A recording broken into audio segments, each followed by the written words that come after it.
So let's check in back on who we think is going to be the next Prime Minister. What do you reckon?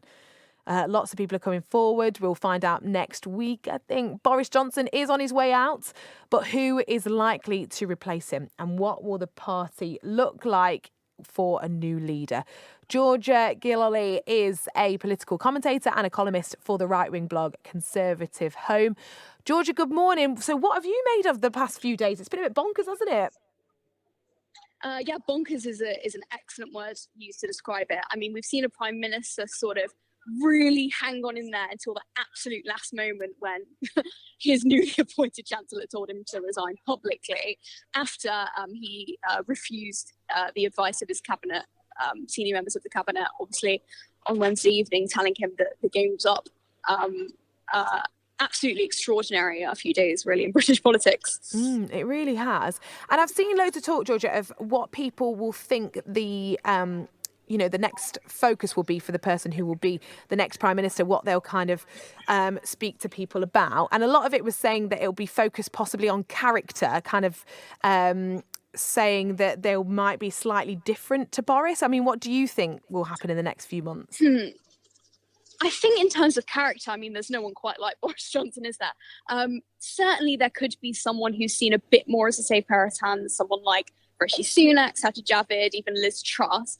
However, if they try and sort of run on this character ticket, integrity, etc., I think they could find that quite different, considering they have sort of stuck with Boris Johnson mostly through thick and thin, through various scandals, including the Partygate one, which was definitely a major one that made a dent on Johnson's public image ahead of the Pincher scandal. So I think that they could try that. It might not work out. And I think that the next election is probably going to be fought on the economy with inflation soaring.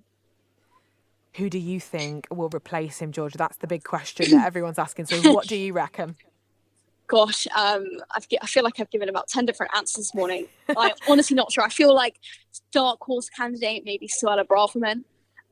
Someone a bit more continuity, maybe someone like Rishi Sunak or Sajid Javid.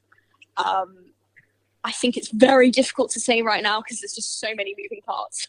Yeah, it is hard to say, of course. And I think it'll be sort of next week we'll know all the people that have put themselves forward, because it's sort of dribbling through now. And final one, Georgia, slightly different. Socks and sandals, are you for that? Oh, I'm very much against that. I just saw someone wearing that, actually. Did you? Because it's National Socks and Sandals Day, so they're very on the trend, but you're not for that? Oh, gosh. No, really not a fan, but, each is to their own. Georgia, thank you so much. Georgia Gilholy, she is a political commentator, a columnist for the right-wing blog Conservative Home. If you do want to follow her on Twitter, by the way, for all her latest views and find out a little bit more, it's at LLG Georgia on Twitter.